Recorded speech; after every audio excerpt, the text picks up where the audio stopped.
Hello and welcome to Monday's edition of the Blood Red podcast with your host Paul Gorst, stepping in for Joe Rimmer and stepping in for Ian Doyle actually today, aren't he? Yes. Joining me today, as you will already know, is Ian Doyle, the chief LFC writer for the Echo. Ian, how's things? I am not going on social media for a bit. Neither am I. I tried to back you up. With, How are you anyway? Yeah, good, very tired, but nothing new full there. of cold now as well. So Also hungry as well. But the three. Are you cold? Yes. Yeah. Oh, right. And joining me alongside me is a special guest. It's Dan Nicolson, who is a Cop season ticket holder that we have to make sure we get in there, and of Boss Night fame. But I think you call yourself the founder of Boss Night. One of them, yeah. You know, there's a group of us. I often pop up doing this kind of thing, but yeah, there's a little team behind the brand. It's good that we've got you on because obviously you're here to talk about the Red Weekend in a little bit more detail during the podcast, but good to get a fan perspective after yesterday's game because we were getting quite a lot of brickbats on social media last night, weren't we? Almost as much I don't know, I've not looked. I've not looked. I have no clue what's going on. Some suggestions that maybe the journalists are out of touch with how some fans feel and whatever else. Because we don't really know any Liverpool fans. We've certainly never been football fans ourselves earlier in our lifetime. We don't have no family members, no friends, no one that we work with. We just haven't got a clue. No clue. Anyway, we will get into that. We will start with the initial reactions to Liverpool 2, Arsenal 2. A entertaining game, I guess, top of the table clash, weirdly. You know, you have to say that, even though Liverpool are 15 points clear. But, a fun game for the neutral, but plus points and minus points for Arne Slot to dissect, I guess. Are we just talking about the game for now? For now. Yeah. In which case, first half was good. Second half, Liverpool stopped playing. And I think they would have lost had Marino not been sent off for Arsenal. Simple as that. But it's difficult to judge, isn't it? Because Liverpool have done the job. And what I think it does show is that Slot's been saying all the way through the season, they're having to play at such a high level to win games. And they've won a lot of games by one goal, maybe two goals. They're not really like three or four people very often. And it shows when they dip off those standards, that's what can happen. It happened at Chelsea last week, although, to be fair, I think Liverpool were phoning that one in for the most part. They didn't yesterday. First half they were good, as I say, but after half time, listening to what Arteta said about Arsenal as well, I think he was absolutely livid at their performance in the first half, and so they got a reaction. But Liverpool helped them by just taking their foot off the gas, and you can understand it to a certain degree because it must be hard to motivate yourself when you've wanted something for so long, putting all the efforts and then got it. You just managed to do it so well that you've done it so early, and then you just go then. You can't really get to those levels. We've seen many a team who've won the league, certainly Liverpool in the 80s. I've mentioned it before, in 82, 83, where they'd won the league. But they hadn't actually technically won it mathematically, but they only took 2 points from the last 7 games and still won it by 11, 12 points. And they're going to probably win the league by more than that this time round. But the game, I think you could see why Arsenal haven't won the league. I think lots of pretty patterns, but not much central threat until there was in the second half, partly due to Liverpool, as I say. But Liverpool, the 2 goals that they scored, very good goals, Gakpo, Diaz, and I think overall, they could have nicked one at the end, couldn't they? But I think that would have been a bit harsh on Arsenal, to be fair. I think 2-0 was the fair result. Yeah. Just as you were talking me through the game there, I realised that I haven't given a shout out to NordVPN. Well, I was going to say that. You see, I was wondering how seamless it was going to be, and it seems as though it's not seamless at all. No, it's you can see the joy. Clunky. You can see the joy. Yeah, you can see why it's difficult for Joe Rimmer to get these things right. Yeah. But to get the best discounts off your NordVPN plan, go to nordvpn.com/bloodred. Our link will also give you 4 extra months on the 2-year plan, and there's no risk with Nord's 30-day money-back guarantee. The link is in the episode podcast description box, which is a bit of a difficult one for me to get round, but there we go. And of course, what is it that we always say? Press the bell, get your thumbs up. Give us your ratings. Star ratings. 4 and 5s. Don't leave us any 3s. All that lovely stuff. It's always this professional here, honestly. And we love to hear from you as well. And we've got a couple of questions which we will get into. But Dan, from your perspective, in the Cop, how did you view things yesterday? Yeah, so great first half. Yeah. Party time. Like, it really, really was fun. And when we went 2-0 up, think around us, I was with my 7-year-old lad, and you start to think, God, could this be 4-5-0? Yeah. That kind of thing. But obviously, getting to the second half, very sloppy start, let Arsenal back into it, and then you sort of realise that these lads are on holiday mood, literally. You know, I think for some of them here, we've interrupted the holiday. We all saw their Instagram stories last week, in different parts of the world, and I believe they've gone away today, you know, or was it last night, you know, to carry on the holiday. And I think we often see this, that when you've done it, when you've reached that target, you know, it's hard to maintain. It happens year in, year out. And we've seen even the results this weekend of other teams in the league.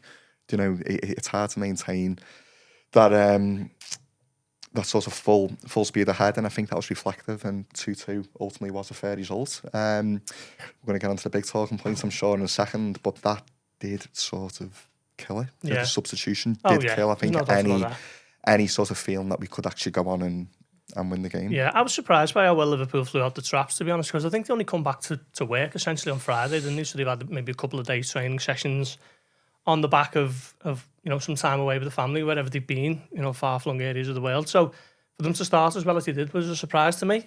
But once they got 2-0 up, and then Raya makes the save at 0-0, doesn't he, from Luis Diaz, Curtis Jones goes close to 3-0, you're almost looking at it and thinking Arsenal are just stuck in the washing machine, as Arteta famously called it.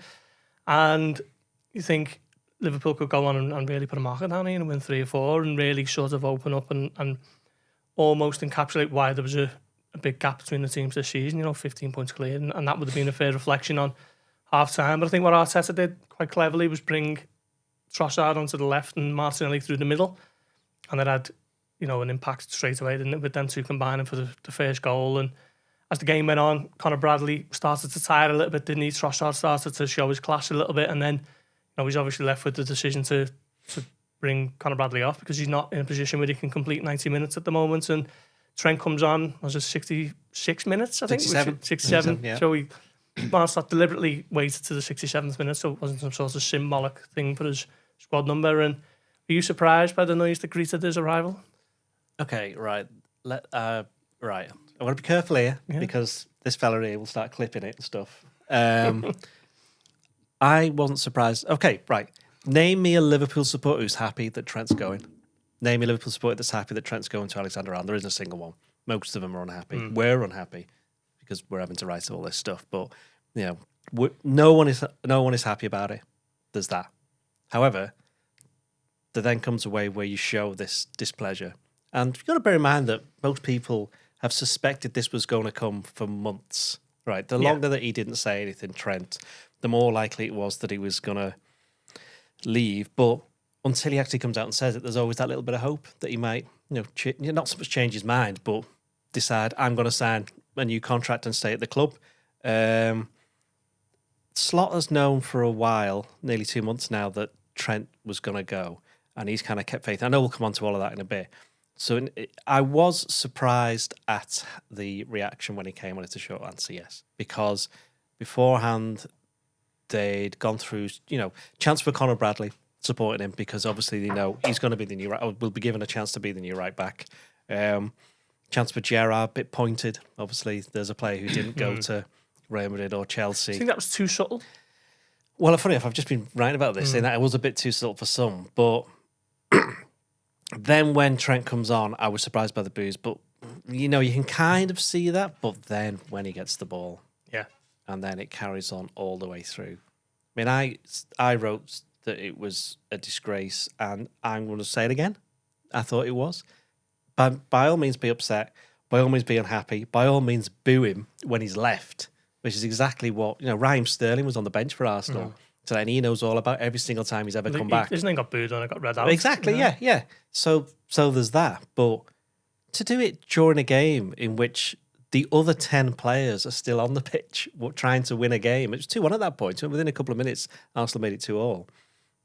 I just think it was just stupid. And I know we were speaking just before, weren't we, about we were at Leicester, and that was the kind of first murmurings of discontent. There wasn't really much of it against Tottenham, was there? Let's be honest. It wasn't much against Tottenham, was there? No, but it wasn't about that. And he hadn't publicly confirmed at that point. No, but the right was on the ball. People aren't soft, are they? I honestly cannot remember, and I've been going to Anfield for 42 and a bit years. I can't remember a time where a home player has been the subject of a premeditated attack, as it were, or abuse, targeted in that way. People have been booed in the past because they've made some wrong decisions or they've had a poor game or this, that, and the other. But it's never been anywhere near as bad as that. No, not even close. And for it to be so prolonged, I thought was just... It kind of went against everything that somewhat Liverpool supporters paint themselves to be, and feel free to join in on this, is that Liverpool supporters, and I know from having been going for 42 years, I've just said, that they like to sometimes think of themselves as not on a better level than any other supporters, but there is a different feel to it. And there is, that's just as simple as it is. But when something like that happens, that is what happens at almost every other club. And I think some fans of other clubs are a bit bewildered that Liverpool fans are getting upset about the reaction when that's kind of par for the course for them and has been for years. And I think that if there was any, like all the myths that we've mentioned loads of times about Real Madrid and the self-perpetuating myth of this greatest club and this, that, and the other, and it's probably their greatest achievement that people actually have started to believe that. It's like with all these myths, they're not true. But when Anfield gets it right, that actually is a very, very special place, such as we saw literally 2 weeks ago. Yeah. But they are not clearly now any different to any other fans when it comes to certain aspects. Sorry. I'll let you follow that. Wow, yes. So first, I think I would challenge that because I think the special nature of the fans has that edge to it. Booing, I didn't boo. I wouldn't boo any player in red. I didn't agree with the booing. But I do think it was predictable. You opened up before saying, were you surprised by the reaction? Absolutely not. That away end that lasted a few weeks ago was horrible. It was really, really divided when Trent came on. Talks of fights breaking out in the stand. Yeah, no, there was little scuffles. And I think yesterday was avoidable. I think you could have... And I was surprised in a way because from a comms point of view, we get so much right as a club. Now, over the past 5 years, 10 years, there's a post-Hicks and Gillette, FSG coming in and getting the feet under the table. They've really, really, really got that side of things right. And I think yesterday was so predictable of how it was going to pan out. So anyone who would have stood in that away end at Leicester would have knew what was going to happen yesterday when Trent came on. Yeah. You've got 60,000 people in that stadium, a real wide cross-section of society. And you're right, I don't think any of them want Trent to go. So whereas when you have small clubs and a star player moved on, might even say like Rooney leaving Everton going to United. People can see why it happens. So there's not a single person. Come on the Blood Red podcast and call Everton a small club. Are you taking this? So no, but what I'm saying is that I know what you mean, there's other fans that wish a player well because they know you've outgrown this club. Yeah, there's not a single red that thinks Real Madrid are bigger than us or on a better trajectory than us. Alexis McAllister's probably a perfect example of that, isn't he? Liverpool getting from Brighton and almost exactly. Wish well. That kind of thing. So, anyone could have game played how that was going to pan out yesterday. And I'm really surprised that the announcement actually came last Monday. Right. Because I think we would have been better waiting until after the end of the season. And of course it would have been there. There would have been an undercurrent. But it wouldn't have dominated like it did yesterday. I think yesterday would have happened. It would have came on and the party atmosphere on the Kop would have continued. Because it was a party. It was great. It was arguably up there with Spurs a few weeks ago in terms of the flags, the songs, just the general nature of what it was like on the terraces. And it just totally killed it. I don't know where we go now with them in terms of the next few days. The next few games, rather, and the parade. Yeah. I think it slots in a very, very, very difficult position because as we've seen on social media, this isn't going away. The WhatsApp groups. Now, as I say, I'm actually quite on the fence with it because I believe the club is bigger than any player. Would I prefer to get a fee for him? Absolutely. But ultimately, it's not my money, so I'm not going to lose sleep that we didn't. In terms of what he wants to do, his own ambitions and stuff, if he doesn't want to play for us, why would you force him to stay? So I'm actually relatively comfortable compared to many that he's going. But I just concentrate on the team now. I actually think the best reaction yesterday was when we started singing Bring On Your Internationale. Barcelona, Real Madrid, who you're trying to kid because Liverpool are the team that we adore. And I think that's the best way to sum it up. Yeah.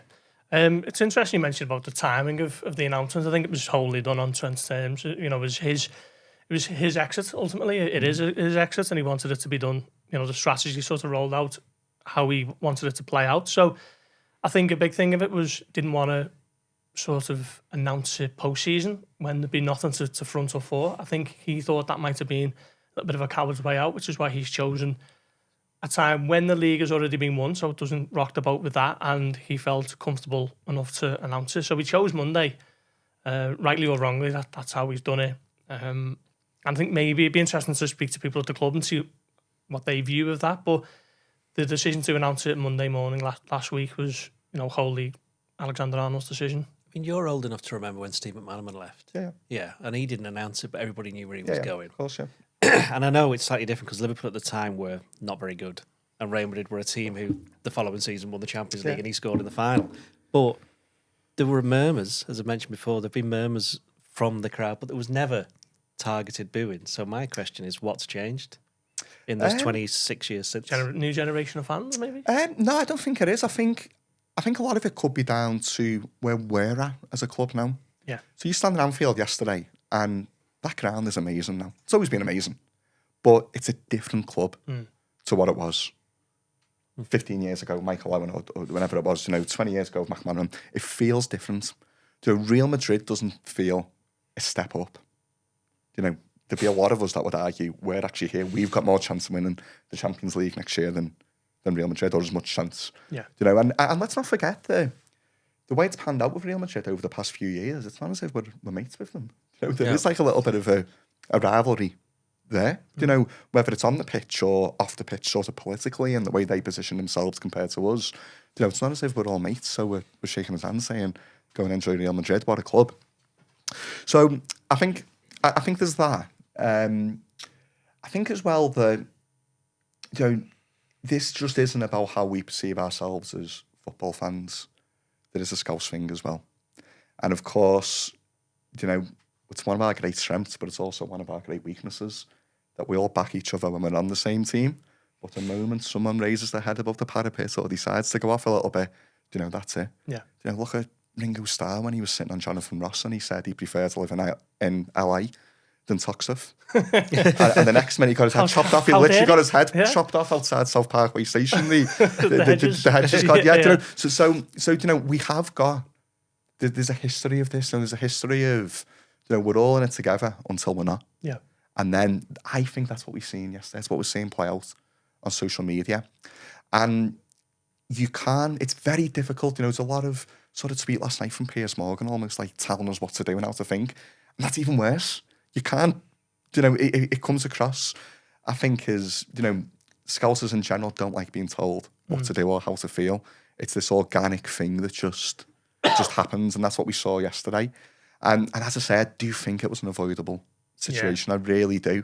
And, it's really regrettable that it happened, because yesterday should have carried on as a party, and now we're sitting here today talking about it. I mean, I think when Slot brought him on, he was maybe trying to avoid an incident like that. So he brought him on as one of three alongside Núñez and McAllister.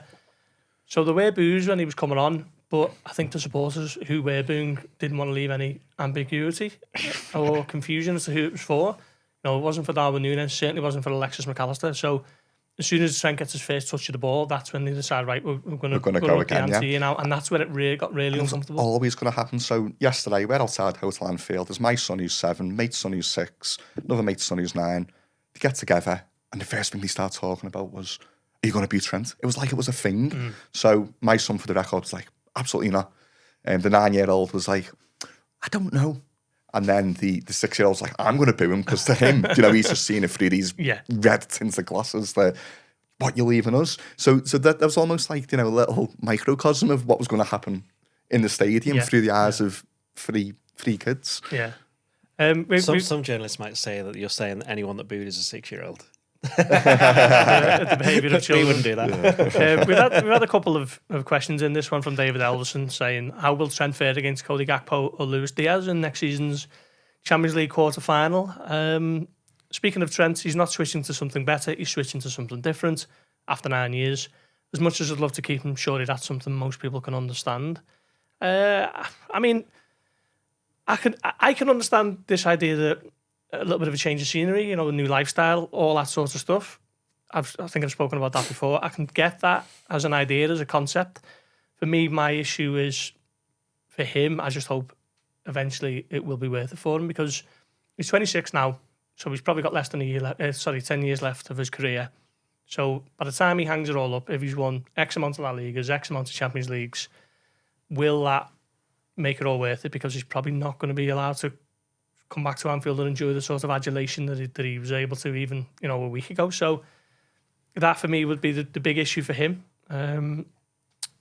But in terms of playing Real Madrid, the new Champions League format now means that it's probably more likely than it's ever been, really.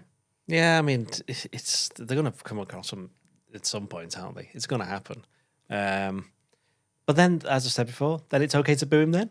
Do what you like then? I mean, the other thing I think we've got to bear in mind is that Liverpool, in a strange situation this season where Liverpool have won the league with 4 games to go. And like, if you'd have made the announcement a month ago, there's absolutely zero chance that Trent's getting booed during the games because there's a league title to go for. Too much at stake, yeah, I don't know, maybe Leicester. Leicester, there were boos. I know we were on the cusp of winning it. Yeah, I think it's kind of rewind back a little bit. If he'd announced in January, I'm going. Bye. And but to be fair, the reason he didn't announce it is because he didn't know.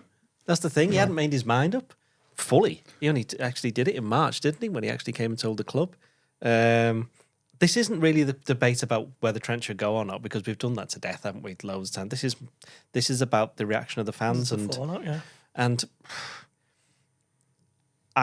while I take on board what you're saying, and it was inevitable, I do think the best thing they could have just done is ignored him. Yeah. I just think, just ignore him. Yeah. Just ignore it. Because what's going to happen now on the parade, and as you mentioned before, when they actually do the trophy lift, what's going to happen? He's contributed as much as nearly all of the players this season, because he's played most of the games. He's played actually quite well, to be fair. When you consider this other distractions that are going on, maybe over time people might actually appreciate it a bit more, but just not yet. So why should he not go and pick up the trophy? He's going to. Why would you boo him? And this is the thing now, is that's just seems totally and utterly against what you wanted to win the league. You've won it. This is this player that's helped them win it. You gave you all that. He and all his teammates gave him a collective experience. And by the way, I'm just going to go back to after the game where Gakpo and Szoboszlai looked at the cop as if to say, the ones who were booing say, why are you doing that? Yeah. And they're getting some grief. And it's like, well, hang on. They're sticking up for their teammate and their colleague and their friend. And it's that collective spirit that since Trent got into the team about 8 years ago that's helped Liverpool win as much as they have. You can't have it both ways. You can't criticise them for sticking up for a person who, has helped all of them, including the fans, get and enjoy as many days as they did. And that's why they're frustrated. And that's why they're unhappy he's leaving. But, as I said before, you can't tell people how to feel. But there are some ways are better than others at showing it. And I don't necessarily think that in one of the biggest games of the season when everybody's watching around the world to do it like that. Because now people aren't talking about... Now, we're not talking about Liverpool. Oh, look, they've just played Arsenal. What a good game it was, this, that and the other. They're now talking about what are Liverpool fans doing, which is not how this season should be ending. Yeah. No, it is. Yeah, to play devil's advocate, because as I say, I didn't do it. I wouldn't boo. But I think a lot of the fans that did boo will argue that, well, how else do you want us to express ourselves?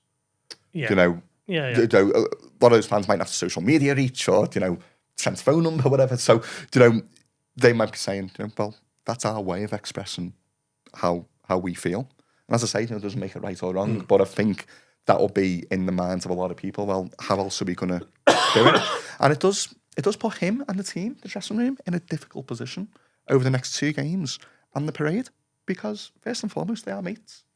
They're not fans. They're not on the copper in away ends week in, week out. Yeah.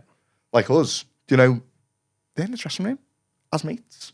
And I'm pretty sure that Mo or Dom will be saying to Charlie, good luck, mate. Isn't that good that you're going to be playing the Bernabeu? They'll be happy for him in a different way. They'll be feeling different experiences and emotions, how we feel as fans. But, they are in a difficult position over the next few weeks.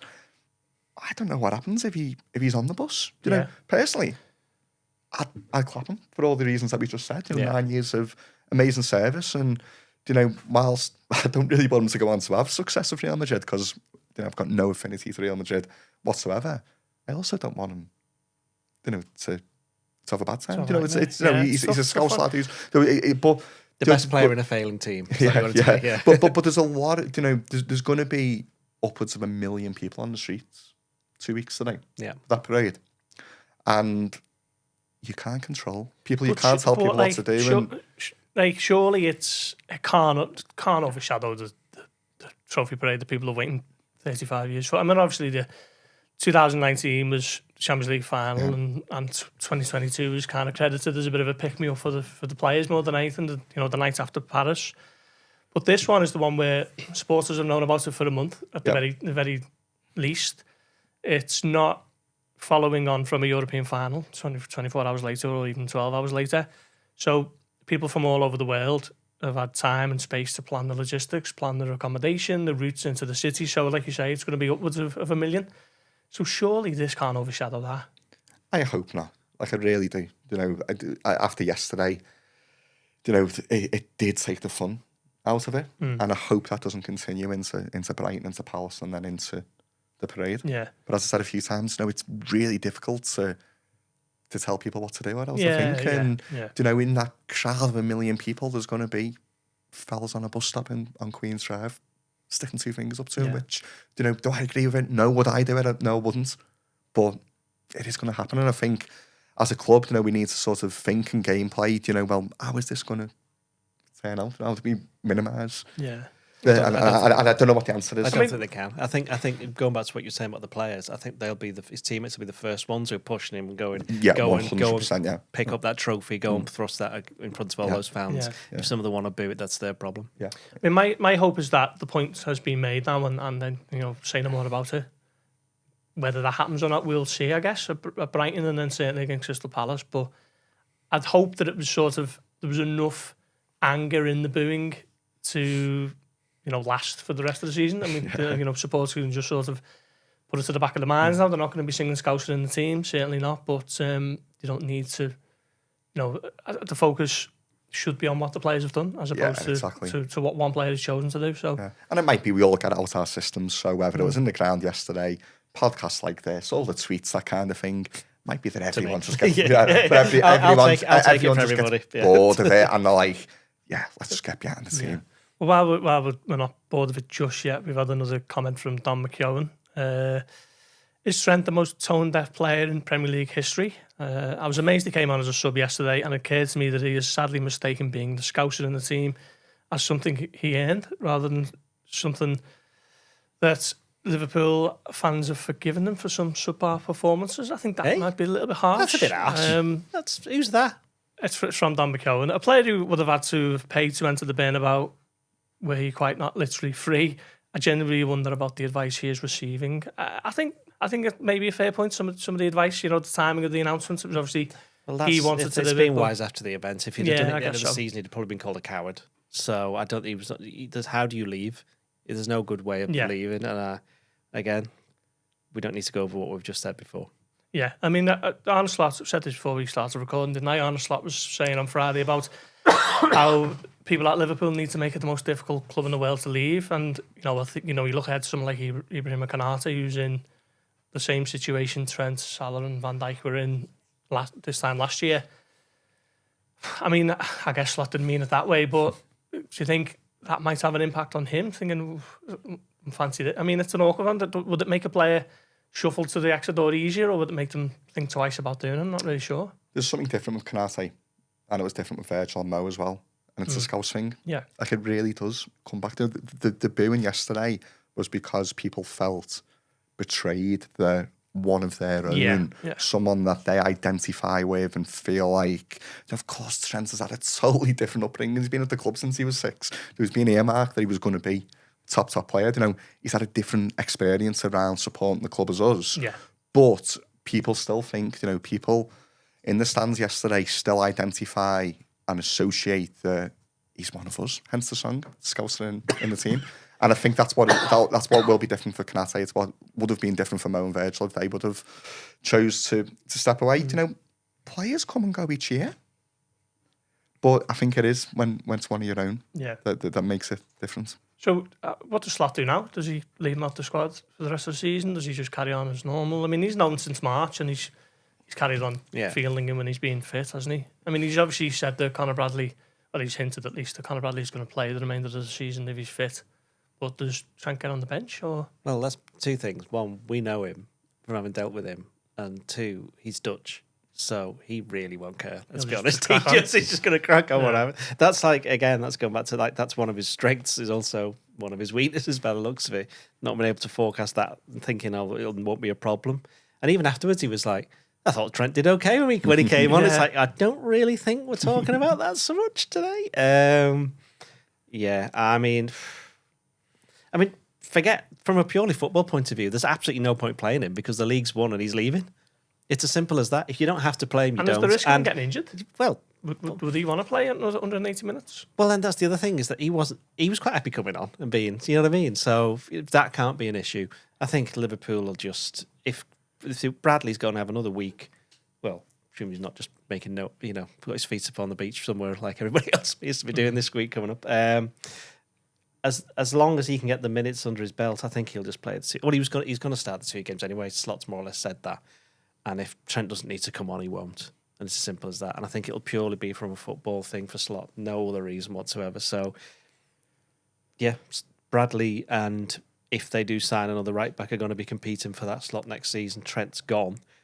You got to start looking to the future. So if Bradley can play the 2 games for the 90 minutes, he will. Simple as that. I think that's the big one for Bradley, isn't it? I think as quality, people are starting to see it more and more that he is good enough to be a Liverpool right back, especially under Arne Slot, who's kind of tweaked the role. Certainly Trent's position. That was only his 15th Premier League start ever. Yeah. So I mean, he's already got, it's just a small body of work, but you know what he's done in that has been, quite impressive. You look at the game against Chelsea last season, for example.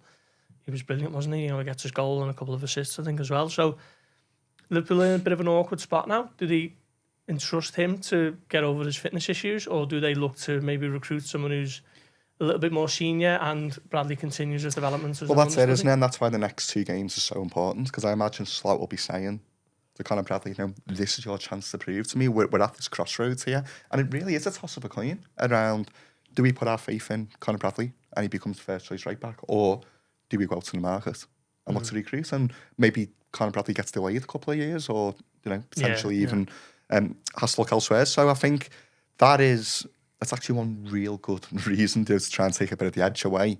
That if Conor is fit and he can complete the 90 minutes, because as you say before, that's not a given. Yeah. This is his chance, to his platform to prove his case. Yeah, it reminds me a little bit of Steven Gerrard in terms of he had a lot of growing issues in his younger days. He was very athletic and dynamic, but that come at a cost. We couldn't quite do it for 90 minutes, and we've seen the hamstring injury at Aston Villa, and he hasn't stayed fit across the entirety of his Liverpool career, has he? So,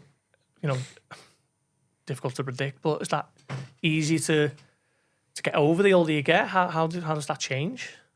Well, just because I'm nearly 50, I don't know. But what I'm saying, my hamstrings gave up a long time ago. Is this just his makeup, or? It's too early. It's too early to say, isn't it? I think also, because he hasn't got the full experience of playing the Premier League that much. Yeah. He missed half of last season through injury, missed a part of this season twice actually through injury, and of course Trent's played nearly all the games anyway in the Premier League. So I think Liverpool will sign a right back, but it'll be somebody who possibly is a bit versatile, who can play more than one position, and then say to Conor Bradley and say, right, you're the first choice. This other player can compete with you, and I'll just end up picking the one that's the best one, who's just the job that I want him to do, and it's exactly what it should be for every single position, every single player. Yeah. It's just that Liverpool have been fortunate that they haven't had to sign a right back in 10 years, haven't they? Because they had, Nico Williams, he's ended up having a good career at Notts Forest. Connor's come through, and Trent. So that's pretty good going, to be fair. So do you know what to do with the right backs at the academy at least, don't you? I just don't want to see a world next season where Liverpool are shuffling Gerald Kwanzaa out there, because it's difficult enough being a centre back in the Premier League. Playing out of position with such inexperience is difficult. We've seen that. And Joe Gomez, he's versatile and all that sort of stuff, but the injuries, it's been a good few years of injuries for him now as well. So I think Liverpool need the right back, and whether that's someone who's of a younger profile to compete with Conor Bradley, or someone who's a few years younger with a bit more experience, and then Conor Bradley continues his development. It's something that Arne Slot and his team have got to consider this summer, and then how do you get that creativity back on the side that Trent's taken with him? Yeah, exactly. I think good thing is we got time on our side. The moment that Trent made his decision 2 months ago, I'm sure Slot and the team and sporting director, so on and so forth, would have been really focused on this. So as we go into the summer, I'm really confident we can get it right. And as I say, I think the next 2 games is a great platform for Conor to show the manager if he is up to the task or not. Yeah, and this would be normally the time we would pick our teams, but pick our teams. I guess with the game we've got another one. We've got another podcast, haven't we? No, that's what I was about to say. Yeah, with the game being Monday, it's feels like it's too soon to be picking our team, especially that they're all on the beach for the week. So I guess that just obviously you're here to talk about the Red Weekend, but what I wanted to speak to you first is obviously Boss Night and the rise of that fan culture over the last sort of 10 years or so. I mean, for me, don't know about you, Doyle, but it always seems to stick in my head. The march to Kiev was when it really started to gather momentum and start from there. So how did it all get started, and just sort of take us back to those sort of early days and how it came about? Yeah, sure. So I mean, the whole journey was very organic. There's no big business plan or vision that we can do this and then we can have 80,000 people in Paris or Madrid, that kind of thing. It was like really, really organic and grassroots driven. Boss came out of a fanzine that I started in 2007. So, a traditional football fanzine. The first issue was photocopied. It was black and white. It was £1. It had loads of spell mistakes in. And even that wasn't this intentional thing of right, I'm going to create this magazine and turn it into this.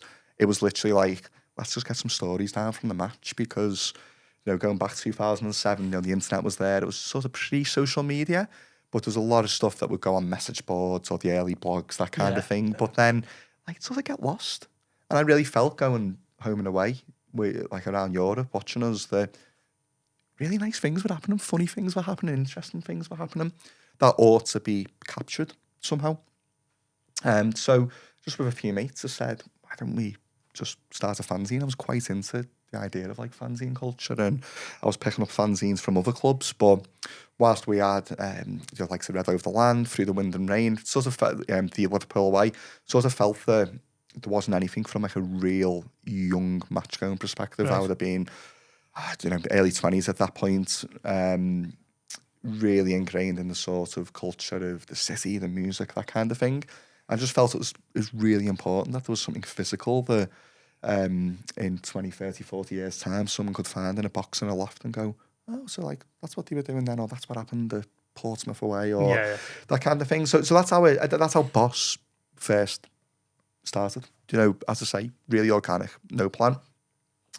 Because for us and my mates and what we do around the match, and music is such an important part of what we do. I always used to the ideal day would be an away game where you go to Wolves away or Wigan away or something, get the train back and then straight off into town to go to a gig. That's what we were doing. Because of that, it just seemed natural that, why wouldn't we do a gig, a night, that kind of thing. And, if I had my time again, I definitely wouldn't have called it Boss Night, but it's just sort of we had Boss Mag, the fanzine, and sort of turned into Boss Night. And to begin with, these were just gatherings for our mates after the match. It was literally, pub, one of our mates who plays guitar, doing covers, that kind of thing. It wasn't even around the football chants. It wasn't around what people were singing on the cop. That sort of evolved because all of a sudden someone would be singing a song, and then, I don't know, there was one where one of the early ones at Jamie's playing Here's to You, Mrs. Robinson, Simon and Garfunkel. And all of a sudden people started singing Here's to You, Jordan Henderson. So again, it wasn't planned. It was just this natural organic move that happened over a number of years. And you're right, the 2018 thing, the sort of build up to Kiev was when it sort of really exploded. Social media had come along at this point, and all of a sudden people had their phones out, filming Jamie and the others. And it did, sort of caught the imagination of our fans around the world. Yeah, and obviously, you're putting on events in the Olympia and stuff like that, and then the club sort of embrace it, don't they, and bring you in on board and then get involved, and then that's when it really absolutely. And like, we can't underestimate just how important that is from the club, because I'm not sure other clubs would have embraced it in this way, or even if we rewind back 20 years, 30 years, if our club would have embraced the fans in such a way, because there's so much trust that is needed to do it. But there needs to be a real understanding from club employees that this kind of thing can only come from the supporters, to be authentic, to be genuine, to have the buy-in of the fans. Said it a few times now, but like, supporter culture needs to come from the ground up. If the club ever come in and say, this is how you support the team, or this is what we're doing, we rebel against it. Football fans in general, not just Scousers, but just look what happened with Arsenal and the TIFO thing. Yeah, exactly. Yeah. So, but our club have got a great understanding. There's real key people at the club. Your Tony Barretts, your Tom Casties, your Jane Phillipsons, and Becky Hale. People that, and many, many, many more, people that really get that and understand it. So that trust from the club to say, for Kiev, for example, okay, what do you want to do? We'll work together on it, which then evolved into Madrid the year later, where we had 60, 70,000. It's really important. And I think, really do believe in terms of supporter culture, when you've got that sort of triangle of the sort of the fans, the players and the club sort of in harmony, working together, it's so powerful what we can do together. Yeah, I mean, it feels to me as though the club have sort of steered you here or there without ever being too overbearing in terms of the demands, the restrictions and anything like that, and that's why it's flourished. And the other way around, I think we've helped steer the club in a way, and it's just that working together. I think I say it's so powerful. So you think about those Champions League fan parks, for example. Of course we couldn't do that without the club with 2 or 3 weeks' notice to do effectively, an outdoor fan festival in Madrid. Of course, you can't do that without the help of an organisation like Liverpool, but them having the trust to say, okay, we'll deal with this, and then you create the programme, you brand it, that kind, and we just work together on it. It's something I'm really proud of. It's something I really, really enjoy as well. And it's not just the Champions League. There's so much over the years where we've worked together with the club to deliver events. Some branded as Boss, some not Boss. And I've been fortunate enough to go on the pre-season tour a few times and sort of, sit on the plane with the players and deliver fan events over there. It's a real privilege as a fan. It's a real privilege, but as someone that enjoys putting on these events and delivering, what I like to think are good experiences for people, to do that alongside the club, it's really nice. When you started the fanzine, did you feel as though you were kind of picking up the baton from those that had gone before? And because when they first started, they'd have been younger, and of course everyone just gets a bit older over time. Yeah, there is a bit of that. So you think about the likes of the End fanzine, in the 80s, Peter Hooton. Peter Hooton is a mate of mine, mate of my dad, so he's behind me on the cop, has been for 20 odd years or more. I guess there is a little bit of that where you'll sort of look towards them and think, okay, so you did that when you were that age, and now we're sort of doing it. I'll be honest, I didn't particularly want to do it. I would have preferred somebody else to pick up that baton and do it. There was no big thing where I wanted, when we started the fanzine, this is Dan Nicolson, this is it. Really, really didn't want that. I would have much preferred to actually be buying the fanzine to read as opposed to starting it. But, sometimes you've just got to, if there is no one else doing it, you've got to sort of do it yourself. And I'll be honest, I can't wait for the day. I really hope it happens when I'm walking down Walton Breck Road or walking into an away end and there's a 21-year-old lad standing there with the next Boss, whatever that might be called. I really, really hope it does happen. We stopped Boss as a fanzine in 2016. In that time, we only ever did, I think it was 16 issues of it. So it wasn't as if it was something that was getting knocked out every other week. 16 issues.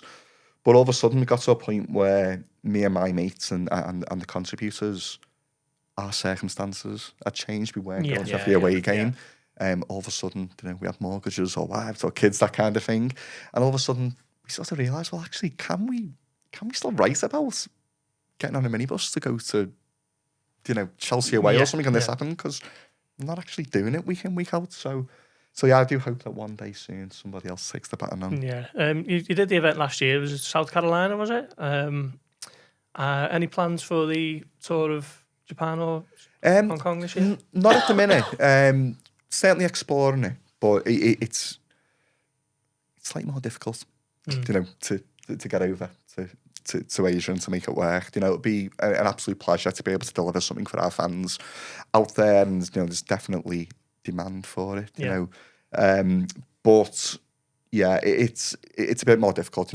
Got a few things looking into it, but we'll have to wait and see if we're able to do it. But yeah, we did America last year, and it's such a good experience to be able to take that culture over to our fans overseas. Yeah, and obviously one of the events you have got lined up is the Red Weekender in the we call it the Echo Arena, but it's the M&S Bank Arena now, I guess, isn't it? The exhibition centre. What's coming up there? Yeah, so this one has been a good few months in the making, and it's also like quite a nice thing that we brought together here with Boss, with Redmen TV, the Anfield Wrap. We sort of sat down together and said, what if we deliver something over this weekend in one venue that's done to like a really, really high level of production? And we all get behind it, we all support it, and we use that momentum to really create some nice shows for our fans. So we've got Friday, Saturday, Sunday, as you say, at the Exhibition Centre, next door to the MS Bank Arena, where Friday night we've got a Boss night where it's an Istanbul throwback. So we've got Kelly Cates and Jamie Webster interviewing Rafa Benitez on stage, which 20 years is a long time, and I'm sure he's got 20 years to the day. Yeah, it is. Yeah, I'm sure he's 2 got days before. Yeah, it is. Yeah, so I'm sure he's got a lot to say. And then that night we'll have the Lightning Seeds playing, and we'll have Jamie Webster doing an LFC finale set as well, which will be special. Move on to the Saturday. We've got an afternoon where we've got Redmen TV hosting a whole array of sort of former players doing meet and greets, and the Ragamuffins playing. But the highlight of this night, the Redmen TV, as part of their end of season show, are going to do an LFC inspired version of Family Fortunes with the Dalglish family. And we've got none other than Les Dennis as the host. So Les is working away now on what the quiz is going to be, and it's going to be the Dalglish family playing the Redmen TV family on stage, and it should be quite just like a fun Saturday afternoon experience. We've got the Anfield Wrap doing their night in the evening, and then Sunday morning, the big one for me, Boss Kids. So I think this is like a really, really special thing that we do as fans. It's difficult for kids to get in the ground. We don't need to turn this into a second debate, but it's no secret. It's no secret for us as fans or the club that there's not enough kids that have the opportunity to get in that ground, and particularly kids in this city. Kids that live in the shadow of Anfield don't get the opportunity to go to actually watch a game. But what we've created with Boss Kids, and particularly Jamie Webster, who all the kids absolutely adore, I think it opens a door to stepping into the culture without getting into the ground. Yeah. Because on that Sunday morning, the day we lift the league, we're going to have thousands and thousands of kids in the exhibition centre watching Jamie Webster, and 99.99% of them will not be going to Anfield that afternoon. But for that hour or so, when Jamie's on stage and he's playing to them, Jamie is as big as Mo Salah or Virgil van Dijk for them. And the moments that those kids will get will be as big as what we see with the trophy lift inside. So yeah, that's how we're rounding off the Red Weekender. So the redweekender.com has got all the information on. It's lined up for a real special few days there, and really looking forward to it. Yeah, I mean, the timing of it's perfect, isn't it? Obviously, the weekend that Liverpool are going to lift the league title in front of the fans, and obviously a lot going on with the Istanbul reunion things and things like that. It feels like it's just going to be a special weekend. Yeah, we've worked really hard on bringing together what we think will be a broad programme, that people might want to dip in and out of. We try to make it really, really affordable. Like the Istanbul night there, it's £35 to get in. You're seeing Rafa Benitez, Kelly Cates, Jamie Webster, Lightning Seeds. Our approach with it is to try and, as I say, bring everyone together under one roof, and then say to the thousands of fans in our city, but also the thousands that are expected to come in, actually, there's somewhere you can come to here and have a good weekend. Yeah, brilliant. Dan, thank you very much for coming on. It's been great to have you on. And Doyle, We will be back on Friday. Whenever. I don't know. I mean, there will be another Blood Red podcast this week. Doyle may or may not be on it. Well, I might be there in body, but probably not spirits. Yeah. Well, depends if it's your social media. Yeah, I might have come been and get you. wiped out by then. Yeah. But we will be back at some point this week. Thanks, Dan, for coming on. And yeah, we'll see you Friday, I think. Thanks for tuning in.